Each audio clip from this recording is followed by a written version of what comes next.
السلام عليكم ورحمة الله وبركاته. مساء الخيرات ويا رب تكون أمسية خير عليكم جميعا في البيوت كلها. هنكمل مع بعد انقطاع كده كام يوم للمشاغل، وكنت اعتذرت لكم طبعا عليهم في الحلقة بتاعت اسأل سماح بتاعت يوم الجمعة. هنكمل مع بعض بإذن الله تعالى السلسلة اللي احنا قررنا ان احنا نعملها، ال27 عادة بتوع السعادة. والاسم ده دايما بدي الكريدت بتاعه للمتابعه الجميله بتاعتنا هدى محمد، هي اللي اختارت الاسم، وانا بصراحه يعني ما قدرتش الاقي اسم احلى منه.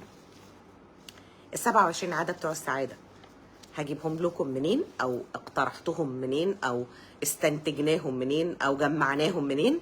من 27 سنه جواز اللي انا لسه مكملاهم يوم 12/7. قفلنا الحمد لله بفضل ربنا 27 سنه جواز، وبدانا في ال28. ودي بالبلدي كده خلاصه ال27 سنه اللي عدوا زي خلق الله كلهم، بالابس اند داونز بتاعتهم، بالمميزات، بالعيوب، بالمشاكل، بالمطبات، بالايام الحلوه اللي فيهم. ولكن الملخص انا بقى جايبه لكم في 27 نقطه.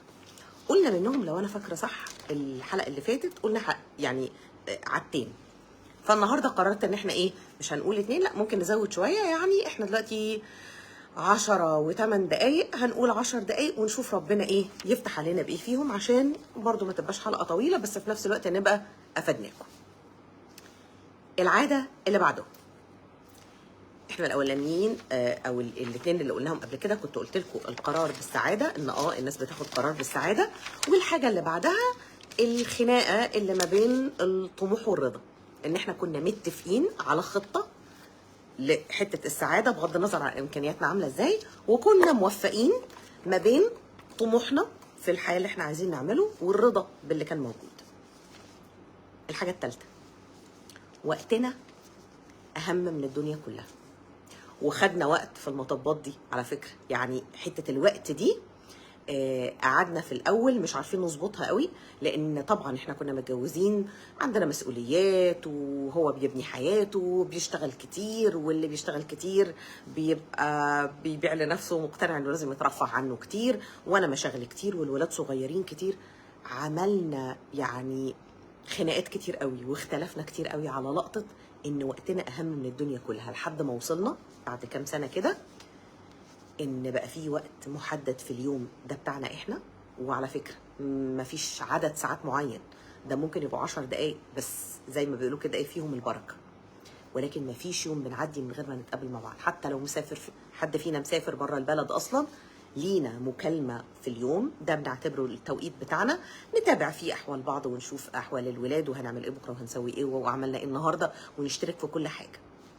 من ضمن ان وقتنا اهم من الدنيا كلها، محدش فينا بياخد ميعاد قبل ما يرتب مع التاني. ممكن نقول للي قدامنا طب اديني فرصه ارتب مع احمد، وبعدين اكد عليكم الموضوع ده حتى لو مع اهلي او مع اهله، وما بنتكسفش ان احنا نقول الكلمه دي، لان الكلمه دي لا تعيبه ولا تعبني. ان احنا نحترم وجود بعض في حياتنا او في حياه بعض، دي حاجه بالعكس تتشال. تمام؟ ولا بندي التزامات ولا بنلتزم بحاجه قبل ما ننسق مع بعض، على الاقل عشان نبقى مأمنين نظام البيت ماشي ازاي، محدش فينا محتاج التاني في اليوم ده. يعني انا حتى لو عندي التزام بكورس، بسفريه، باي حاجه، لازم انسق الاول وبعدين ارجع اقول اوكي. ما باخدش مواعيد، وانا من النوع اللي ما بعملش كده والله تناكه ولا برمجه خالص، مش دماغي. ولكن هو دي التركيبه الطبيعيه السويه لما تبقى مرتبط. ده احنا لما كنا لسه بنحب قبل ما نتجوز ونبقى مسؤولين عن بيت وولاد وزوج او زوجه، احنا كنا بناخد راي بعض في اللي رايح واللي جاي، صح؟ فدي نقطه انا شايفه انها فرقت كتير قوي معانا، وظهرت او اوضحت وبروزت احترامنا لبعض، واحترامنا لحياتنا، واحترامنا لوقتنا الخاص في مناسبات كتير جدا، لحد ما بقوا الناس خلاص محترمينها. يعني ما بقاش ناس بتضحك عليا. وكان في ده بيحصل في وقت من الاوقات، لما مثلا نبقى قاعدين ويلاقوني بصيت في ساعتي، طيب يا جماعه سلام عليكم عشان يا دوب على ميعاد مروح احمد. جت فتره كان بيضحك عليا وما كانش بيفرق معايا، لاني انا مقتنعه اني بعمل الصح. الصح بتاعنا احنا، الصح اللي ما اقدرش افرضه على حد، الصح اللي ما اقدرش اغلس على حد ولا انتقد حد انه ما بيعملوش. ده صحي انا، فهو يخصني انا. واشجعكم ان كل واحده فيكم تشوف الصح بتاعها اللي يريحها ويريح جوزها، وكل راجل يشوف الصح بتاعه اللي هو عايز يمشي بيته عليه واللي مراته مرتاحه عليه. فالصح بتاعنا ده احنا اللي بنخلقه، مش حد بيخلقه لنا. تمام. الحاجه كمان او يعني العاده بقى التانيه في النهارده، اتعلمنا ان احنا نقرا بعض من غير افتراضات. في حاجات بنلاحظها بوضوح، تاخدي بالك ان الحاجه دي هو بيحبها والحاجه دي ما بيحبهاش. والحاجات اللي مش واضحه او اللي الاقي دماغي فيها هتبتدي تخمن، تلاقيه سمع، تلاقيه بسال بكل بساطه ووضوح. يبقى نلاحظ ونسال من غير سوء نيه. انا غلطت الغلطه دي وكنت بغلطها كتير قوي في اول سنين الجواز. اول سنتين 3 كنت فاكره نفسي بقى فزلوكه كده وذكيه، فكنت اقول له تلاقيك مش عارفه رايح فين، فكان يتعفرت جدا. انت ما جيتش، تلاقيك رحت مش عارفه. طب ليه بتظني فيا؟ اقول له لا مش بظن، عقلي هداني ان ده البديل المنطقي، دي الفكره المنطقيه. لا، عقلك مش القاعده. عقلنا ونفسنا وهوانا وسوسة دماغنا وشياطيننا كل دول بيبقوا متربيين على حسب احنا جايين من بيئة شكلها عامل ازاي. جايين يكملوا لنا الناقص من الروايات اللي احنا مش عارفين حوادثها. عشان كده دايما اقول للرجالة يا جماعة اتكلموا مع ستاتكم، احكوا لهم. احنا بالنسبة لنا كستات، وانا قلت لكم الموضوع ده في كذا حلقة قبل كده، المعلومات راحة، المعلومات استقرار، التفاصيل هدوء. وما تحطش في دماغك انها بتسيطر ولا بتديك الاسم خالص، ابعد ما يكون. احنا كل الموضوع ان احنا كائنات خايفه، احنا بنتولد خايفين. واللي الست اللي تقول غير كده انا اسفه، يعني انت بتبذلي مجهود رهيب عشان تحسي انك تنين في نفسك، بس احنا بنتولد قلقانين وخايفين ومتوترين. ايه اللي بيأمننا؟ داتا اكتر، مشاعر اكتر، تفاصيل اكتر، لحد ما احس ان انا واقفه على ارض صلبه وسانده ظهري على راجل جامد امين. هنا ببتدي ارتاح. فدايما المطب بتاع التفاصيل، ادي المطلوب منه، ادي اللي يطمن اللي قدامك منه. بس لما تسيبني دايما في الضلمه كده، انت بتسيبني الشيطاني اكتر ياخد ويدي معايا في الكلام والتفاصيل، ويملى دماغي بكلام ناس من شياطين الانس، بس ممكن ياثروا على جوده حياتنا ويخربوها. وده بيحصل للاسف كتير قوي في السنوات الاولى من الجواز. تمام. يبقى ببساطه اتعلموا تقروا بعض. قريت بالملاحظه والموضوع باين وواضح ومفهوم. لما بياكل الاكله دي بيغرف منها زياده، بالمنطق يبقى بيحبها. الاكله الفلانيه بياكل منها قليل قوي بس ما بيقوليش حاجه وحشه، يبقى بالمنطق ما بيحبهاش بس ما بيحبش يحرجك. دي ملاحظه واضحه شارحه نفسها. لو اتكررت مره او اتنين خلاص انت فهمتي ان الصنف ده بالنسبه له مش مفضل قوي. ممكن اعمل جنبه صنف تاني لو ربنا ميسرها، ممكن اقلل تقديمه، اكله انا لو انا بحبه في يوم هو ما يكونش موجود، او اعمل منه كميه قليله قوي بحيث انها تخلص في يوم واحد مثلا، فما يضطرش انه يتعامل معاه اكتر من يوم. دي حاجه ملاحظه. في حاجات بقى تانية لا، ممكن اسال عليها، ممكن استفسر، ممكن استوضح، حتى لو كلمه اتقالت وانا ما فهمتهاش. اوعي تخمني وتضربي اخماس في اسداس مع نفسك. بكل بساطه وهدوء، كان قصدك ايه؟ معلش ما فهمتش التعليق الفلاني، هو ايه الموضوع ده؟ وكونوا واضحين وحسني النيه في الحته دي. النقطه اللي بعدها، شكر وتقدير على البسيط قبل الكبير. وقبل كده كانت جت في لقطه وضحت لكم الفرق ما بين الشكر وما بين التقدير. شكرا اللي هي التحيه المهذبه اللطيفه لما اي حد بيعمل لنا اي حاجه، قريب او غريب.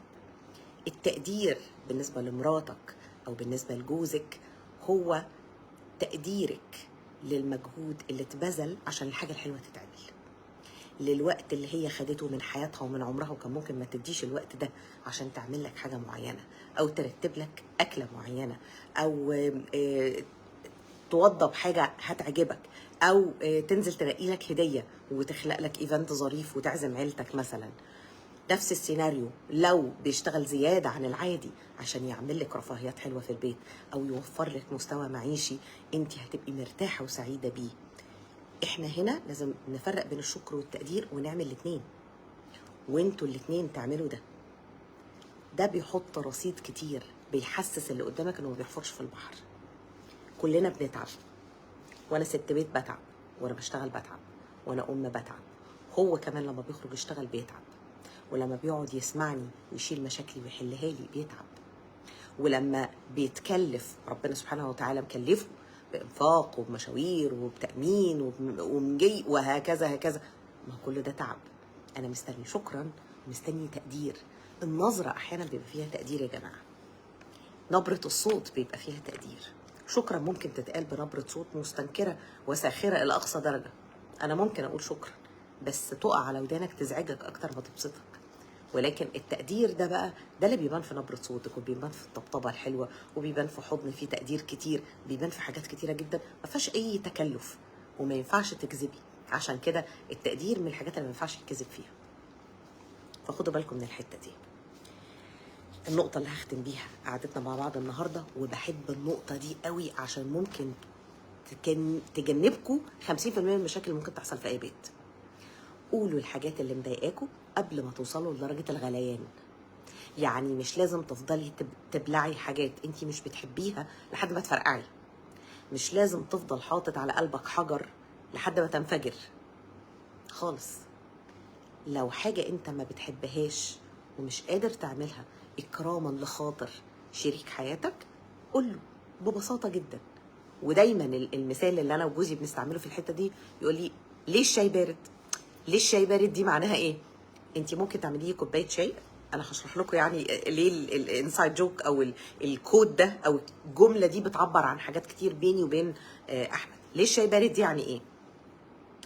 يعني انا ممكن اعمل لك كوبايه شاي لو حضرتك ما بتشربش شاي الا سخن، فتجاملني وتشربها اول يوم بارده. انا تاني يوم هعمل ايه؟ هعملها لك برضو بنفس درجه الحراره، لاني انا اقتنعت ان انت عادي ما انت بتشرب الشاي بارد. ما تبقاش كومبلكس بقى، خليك راجل لطيف. فانت هتشربه تاني يوم بارد، وتشربه تالت يوم بارد، رابع يوم مش هتستحمل، يا هتزعقلي يا هتنفعل يا هتحس ان انت يعني انا ليه ما حدش بيعبرني حتى بكوبايه شاي سخن. على بساطه الموقف ده راجل بقى هايف. لا مفيش حاجه اسمها كده على فكره. هو راجل مزاجه حبيبي بسيط جدا، الراجل عايز كوبايه شاي سخنه حقه. على بساطه الموقف عشان ما حدش يقف عند النقطه ويقول لي سماح يعني هو الراجل مش عايزه معلش سامحوني، مش عايزه التسطيح قوي ده في المواقف. يعني خدوا الموقف على ابعد من كده، يعني خدوه وطبقوه على مواقف كتيره جدا. هتلاقوا نفسكم اوقات بتستسلموا وبتقولوا حاضر في حاجات انتوا عايزين تقولوا فيها لا، وبتقول حاضر مره واثنين و43 و44، في ال45 بتروح مفرقعه. ليه؟ بتقول لي قبلت. لا، اقبل اللي انت تقدر تعمله. هو مش مضايقك بس يعني حابب تعمله علشانها، بس مش مضايقك. ولو اتكرر هتعمله علشانها وبرضه مش مضايقك. خدوا بالكم الحته دي، لان اوقات بتحصل في حاجات بسيطه جدا ولكن على المدى الطويل بتسبب درجه من درجات الغليان بين اي زوجين. النقطه دي مهمه. عندنا دقيقه او دقيقتين كمان ممكن نقول فيها لقطه. احنا اتعلمنا بنزعل ازاي. احنا شخصيتين غير بعض، واسلوب زعلنا مختلف. والست غير الراجل اصلا في الزعل. الراجل الطبيعي في زعله انه ما بيتكلمش، ده العادي بتاعه والديفولت بتاعه. والست العكس، لما بتزعل بتبقى عايزه تتكلم، بس تتكلم تقول ايه اللي الراجل ممكن يسمعه وانا زعلانه، سواء بقى زعلانه منه او من اي حد تاني، وما يزعجوش ويخليه يقعد يتكلم. نمره واحد، التكرار بتاعنا الرجاله بتفهموش. هو مش فاهم ان انا بطلع يعني بفضي اللي جوايا. والجمله دي معنى انها تتقال مرتين او ثلاثه او اربعه، ده معناها انها وجعاني قوي، مش معناها ان انا ساذجه او ان انت ما سمعتش او ان الجمله محتاجه تاكيد او هسمعها لك زي ما رجاله كتير بتتريق وتقول. خالص، اسمعها. انت بقى لما تلاقيه متضايق وما بيقولش، ما تزنيش وما تلحيش، بالعكس خلي سؤالك من بعيد لبعيد. الراجل ربنا خلقه هو اللي يحل وهو اللي يلحق وهو اللي ينجد وهو فاعل. فلما بيحس انه حيران او غرقان او قليل الحيلة، دي حاجة بتعفرته هو اصلا، ده غير المشكلة الاصلية. فبيبقى عليه حمل هو مش عارف ينصصه معاكي، لان هو فطرته بتقوله غير كده.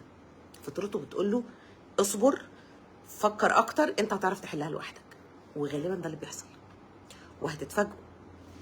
ودي من الحاجات اللي بحب فيها بقى جون جراي جدا. جون جراي يعني احد زي ما بنقول كده الاباء الروحيين لعلم العلاقات، وكان لسه في مصر قريب وكنا حاضرين المؤتمر بتاعه انا وكتير من الزملاء.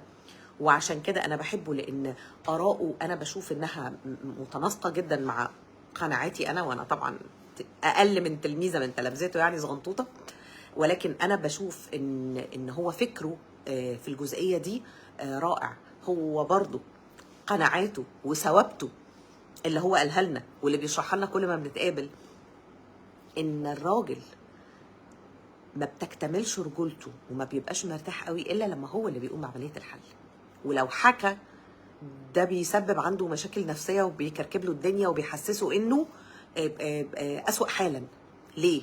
لان ده بيغير التركيبه الهرمونيه بتاعت جسمه، وده بيعلي هرمون البروجسترون عنده، وده مش المفروض انه يكون موجود عنده اصلا، او بمعنى ادق مش المفروض يكون عالي عنده.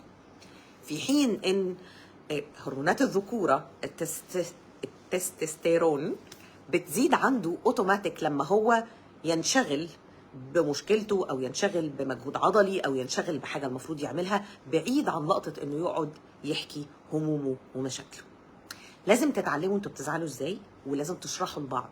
انا لما بزعل بسكت، انا لما بزعل بتكلم، انا لما بزعل ببقى محتاج طبطبه، انا لما بزعل ما تسالنيش انا زعلان ليه، سيبيني وانا لما اهدى هقول لك، بس عامليني عادي، ما تعاملينيش على اني عيل صغير حرنان او مقموص او اشرح لها انت عايز تتعامل ازاي وانت متضايق. وما فيش حد فيكم يقول لي الكلمه الكوميديه بتاعت يعني ما تخلي عندها شويه نظر بقى، يعني تجتهد تشوف هو الزعلان ده بيطبطبوه ازاي. لا على فكره، هي ممكن يكونوا اهلها اصلا بيزعلوا بتكنيك غير حضرتك خالص، وممكن يكون ليها اب مختلف خالص عن حضرتك في الشخصيه بيجي يحكي، او يكون لها اخ بيعرف يخفي غضبه او زعله تماما فمحدش بيحس بيه، وده رحمه باهل البيت انه مش عايز يشيلهم همه. فمش بالضروره نكون عارفين نذاكر بعض، ولكن من العقل والمنطق ان نشرح للي قدامي كتالوجي. تمام؟ قلنا النهارده اهو كم عاده حلوين، وربنا يكرمكم ان شاء الله، ونتقابل باذن الله تعالى بكره اذا ربنا احيانا ودانا العمر، عشان نقول شويه عادات كمان من ال 27 عاده بتوع السعاده. اشوفكم على الف خير، تصبحوا على خير.